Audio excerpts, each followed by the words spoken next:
I'm going to give you 10 rules for profitable self-discipline. These are rules of my own making. They're very homely, some of them, but they'll be very helpful. And number one is keep cool when other people get hot. I know you can agree with that one, but I'm not so sure that you'll always live up to it. We're inclined, all of us, to get hot when the other fellow gets hot. Say angry things when the other fellow starts saying angry things. I was in the home of the president of a big electric power company one evening when there came a storm, and he called up one of his head men to go out to take care of an emergency that happened as a result of that storm. It was on Sunday evening. The man was gone about 2 hours, and when he came back, he came up on the front porch of the home of this man and called him out on the porch, and I never heard a man get such a tongue lashing in all my life as this president of the electric power company gets. Says, you blankety blank blank, you think because you're the president of the company, blankety blank blank, and I'm just as good as you are, blankety blank blank. Oh, it was terrific. I only heard one side of the conversation because there was only one side of it. One man was doing all the talking, and one man was doing all the listening. And after this had been going on for fully 3 minutes, the other man ran out of wind and had nothing more to say. He was mad, you see, because they called him out on this stormy night. I heard the president close the door, and he came back, and he just smiled and said, why, the man was a little bit hot, wasn't he? That's all he said. A little bit hot, wasn't he? I expected any moment to hear fists begin to fly out there. But you see, there was a man who had risen to great heights of achievement financially, and he had done it by self-discipline in every respect. And he didn't propose to allow a workman who had been temporarily unbalanced by his anger to throw him off balance and make him stoop to that level. He just didn't propose to have that done. And you'll notice when you get into an argument with anyone, and you're apt to if you don't watch yourself, that if you just remain silent while the other fellow is blowing off his top, he finally gets to the point where he's got no more top to blow off. Then if you want to get in a few words of your own, that's a mighty good place to do it. It's a mighty fine thing if the words that you get in are not the kind of the words you've been hearing. In other words, if you say something back kind in return, it's far better for the other fellow and far better for you. It shows you to be the bigger of the two persons. Now, anybody can get mad and blow his top because of what somebody does or says, and that's happening all the time. But the truly big man, the man who is in charge of himself, he doesn't allow anybody to draw him down to that level of a street brawl or of an argument in harsh words unless he wants to do it. And if he's truly a big man, he doesn't want to do it. Number two, remember there are 3 sides to all arguments. We ordinarily think there are 2 sides to all arguments, but they're not. They're 3. There's your side, there's the other fellow's side, and then there's the right side, which is usually about in the middle of the 2 viewpoints. Remember that when you get into an argument with the other fellow. Don't assume that he's always at fault. Maybe you're partly at fault too. Maybe neither one is totally at fault. The chances are, in all of the arguments I've ever heard, both parties were partly to blame in one way or another. I have never yet heard an argument where one party entirely was to blame, although I suspect there are such arguments at times. Number 3, never give directives to a subordinate when you're angry. If the matter is urgent, then cool off quickly. Number 4, treat all people as nearly as possible as if they were rich relatives from whom you expected to be remembered in their will. Now that's a good one. That's a honey. That is a honey. If you just do that, treat all people as if they were rich relatives from whom you expected to inherit something at their death. And you can do that. You know, if you had a rich relative that had $1 million he was going to leave to you, or you suspected he was going to, it wouldn't make very much difference what he said or did. He would never throw you off balance. You'd never talk back to him, would you? Of course you wouldn't. You'd be quite silly if you did. Keeping quiet for $1 million seems to me to be a very easy price to pay. Number 5, look for the seed of an equivalent benefit in every unpleasant circumstance with which you meet, no matter what the unpleasant circumstance is. Make it a point to discipline yourself so that you look for that seed of an equivalent benefit, and you start looking in connection with the circumstance. Don't wait a week or two till you've all worked yourself up about it. Start right in where you stand. It'll lessen the blow. It'll lessen the hurt of the wound, whatever it happens to be, if you start looking for that seed of an equivalent benefit.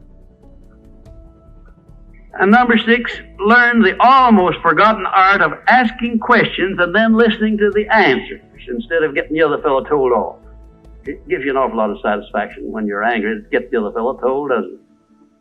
And the temptation is very great to do that. I know, because I've been there many times. Don't do it. Be bigger than that. Listen to what the other fellow has to say, and then when somebody makes a statement that you're not sure about, learn to ask this one question. It's one of the most important questions in life. It'll serve more purposes than any other short question that I can think of. When somebody makes a statement that you're not sure about, or that you doubt, or that you question, ask a 4-word question. How do you know? And then wait for an answer and see him squirm. Oftentimes there is no answer. People make wild statements that they can't back up. And instead of getting into an argument and making an incident out of the matter and getting yourself worked up into an argument, let the other fellow stew in his own fat by putting him over the barrel. But that question, how do you know? I had a clergyman in my class once who was very, I just don't know exactly how to describe him. He was a fanatic, you might say, on the subject of religion. And he was sure that he knew exactly what was going to happen to me after death. He said so in no uncertain terms, not in the class, but in a private conversation.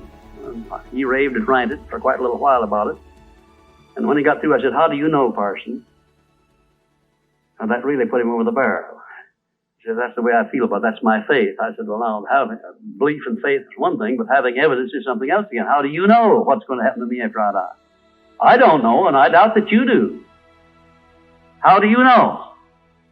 Well, he never did give me a satisfactory answer. There are a lot of questions that come up in life in connection with which, if you'll ask that one thing, how do you know, you'll find that the other fellow will be off balance, and you don't need to make an incident out of what he says. You don't need to get mad at what he says. 7, never say or do anything which may influence another person without first asking yourself this question: will it benefit him or hurt him? And if it will hurt him, don't do it. Don't say anything or do anything that would hurt another person under any circumstances, no matter how much he may deserve it. Exercise self-discipline. Don't do that, because if you hurt another man, you're going to hurt yourself 10 times as much, at least. Because that hurt will come back on you. I don't care who you are nor what circumstances you're working under or living under. If you hurt another person, you'll be hurt 10 times as much. And if the hurt doesn't come immediately, the rate of interest on that is compound interest on compound interest, and it'll be 100 times as great if you wait long enough. Because everything that you do to or for another person, you do to or for yourself. There is no escape from that. That's just as much a law as the law of gravitation, which everyone understands. You know that if you stepped over the top of this building, no matter what your mind was or what your belief happened to be, if you stepped over the top of this building and violated the law of gravitation, that you'd hit the ground and you'd die in a very few seconds. And this law, which brings you back that which you send out, is just as inevitable, just as inexorable as the law of gravitation or any other of nature's laws. Number 8, learn the difference between friendly analysis and unfriendly criticism. Then decide which you wish to live by in your relations with others. Now, friendly analysis is one thing and is welcomed by most sensible people. I don't object to friendly analysis of anything that I do, even though it's very unfavorable. If it's friendly analysis, I like it, because I can improve by it.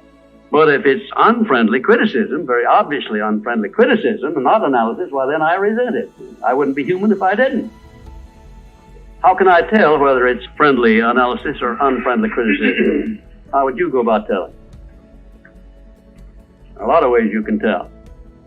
You can tell by your relationship to the person who's making it, whether it's friendly or unfriendly to begin with. If it's an enemy, obviously I discount it right off the bat, because you almost know it's going to be unfriendly criticism.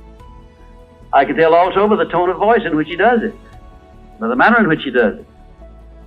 Because a man who engages in unfriendly criticism generally uses a few epithets along with it that clearly indicates that he's biased. If you have self-discipline, you're not going to be influenced by that kind of a person.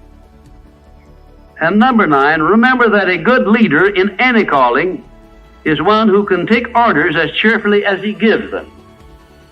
And number 10, last but not least, remember that tolerance in human relations is just as important as tolerance in the operation of